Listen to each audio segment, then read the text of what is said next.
आज हम BA part प्रथम का फर्स्ट पेपर देख रहे हैं और प्राचीन भारत के इतिहास में हमने भारतीय इतिहास को जानने के विभिन्न स्रोतों के बारे में चर्चा की थी और पुरातात्विक स्रोतों को हमने 6 भागों में बांटा था। इसमें सर्वप्रथम भाग में हमने अभिलेख देखे। आज हम देखेंगे मुद्राएं एवं सिक्के। प्राचीन भारतीय इतिहास के लेखन में मुद्राओं अथवा सिक्कों से भी बड़ी सहायता मिली है। भारत के प्राचीनतम सिक्के आहत या पंचमार्क सिक्के हैं जिस पर अनेक प्रकार के चिन्ह अंकित है, लेकिन किसी भी प्रकार का लेख नहीं है। इस पर जो चिन्ह बने हुए हैं उनका ठीक से अर्थ ज्ञात नहीं है। इसमें इतिहासकारों को विशेष सहायता नहीं मिली, लेकिन बाद के लेख युक्त सिक्कों का प्रचलन प्रारंभ हो गया, जिन पर बहुधा शासक की आकृति भी दी जाती थी, जो सिक्कों को अनेक प्रकार की ऐतिहासिक सामग्री और जानकारी मिलने लगी। यूनान और रोम के इतिहासकारों ने केवल 4 या 5 हिंद यूनानी शासकों का उल्लेख किया है, किंतु इनके सिक्कों के आधार पर उनके राजकाल का पूरा इतिहास लिखना संभव हो सका है।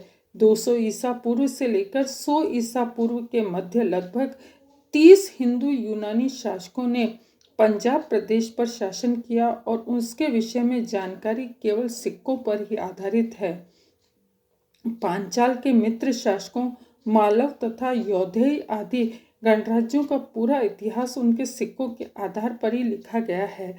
गुप्त सम्राटों का इतिहास अधिकतर उनके अभिलेखों के आधार पर लिखा गया है, किंतु उनके सिक्कों में भी उनकी उपलब्धियों पर पर्याप्त प्रकाश पड़ता है। गुप्त साम्राज्य के पतन के बाद भारत के इतिहास को जानने के लिए तात्कालिक सिक्के बहुत कम उपयोगी सिद्ध हुए हैं, क्योंकि हर्ष जैसे प्रसिद्ध शासक ने तथा चालुक्य, राष्ट्रकूट, प्रतिहार, पाल आदि शासकों ने बहुत कम सिक्के ढलवाए और उन सिक्कों से हमें जानकारी विशेष नहीं प्राप्त हुई है। सिक्कों से सांस्कृतिक, राजनीतिक और सामाजिक अनेक सूचनाएं मिलती है।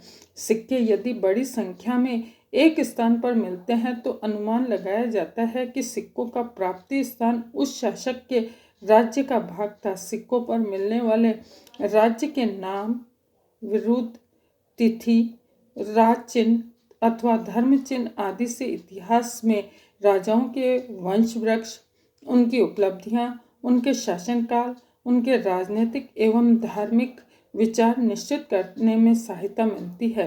सिक्कों पर अंकित चित्र कुछ विशेष घटनाओं पर प्रकाश डालते हैं। उदाहरण के लिए समुद्रगुप्त के कुछ सिक्कों पर अश्व और कुछ सिक्कों पर वृष के चिन्ह अंकित है तथा अश्व में पराक्रम लिखा हुआ है। इससे इस बात की पुष्टि होती है कि राजा ने अश्वमेध यज्ञ किया। इसी प्रकार समुद्रगुप्त की कुछ मुद्राओं पर भी वीणा बजाते हुए दिखाया गया है, जिससे उसके संगीत में व्यक्तिगत रुचि की भी हमें जानकारी प्राप्त होती है। सिक्कों के सोने के सिक्कों में जब मिलावट अधिक होने लगी तो अनुमान लगाया गया कि उस राज्य की आर्थिक स्थिति अच्छी नहीं थी। समुद्रगुप्त के स्वर्ण सिक्कों में मिलावट को गुप्त काल की गिरती हुई आर्थिक स्थिति का द्योतक माना गया।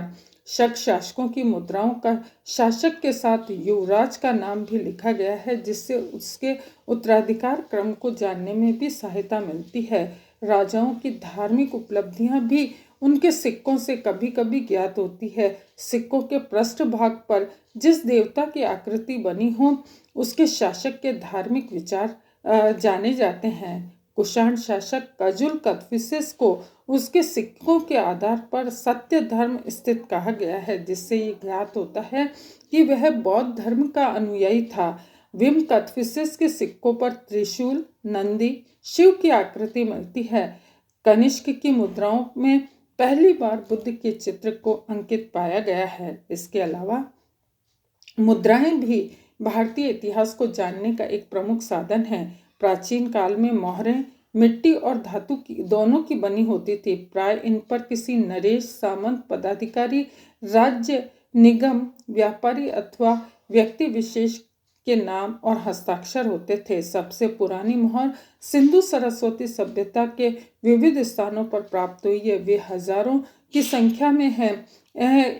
आकर्षक विशुद्ध श्वेत आकार की हल्की चमकदार सतह के कारण सिंधु सरस्वती नदी की मोहरें समकालीन सभ्यता की उत्कृष्ट देन मानी जाती है। कुछ मोहरें तो कला के सर्वोत्तम उदाहरणों में गिनी जाती है। अधिकांश मोहरों पर किसी न किसी पशु आकृति अथवा उसकी लिपि में लेख भी मिलते हैं। इन मुद्राओं के प्रयोग पत्र तथा पार्सल पर छापे लगाने के लिए किया जाता था। सबसे प्रसिद्ध और प्रभावशाली पशुपति मुद्रा है, जिसमें भारतीय परंपरा में शिव का पहला प्रमाण माना जाता है। ऐतिहासिक युग में भी मोहरों का खूब प्रचलन था। अनेक संग्रहालयों में आज भी बहुसंख्यक प्राचीन मुद्राएं देखी जा सकती हैं। मोहरों बहुतों पर अभिलेख भी मिले हैं। बसाड़ प्राचीन वैशाली में 274 मिट्टी की मोहरें मिली है, जिसे 4वीं शताब्दी ईस्वी से एक ऐसी श्रेणी व्यापारिक संगठन की जानकारी मिलती है जिसमें साहूकार, व्यापारी और माल ढोने वाले सभी प्रकार के सदस्य होते थे। नमस्कार।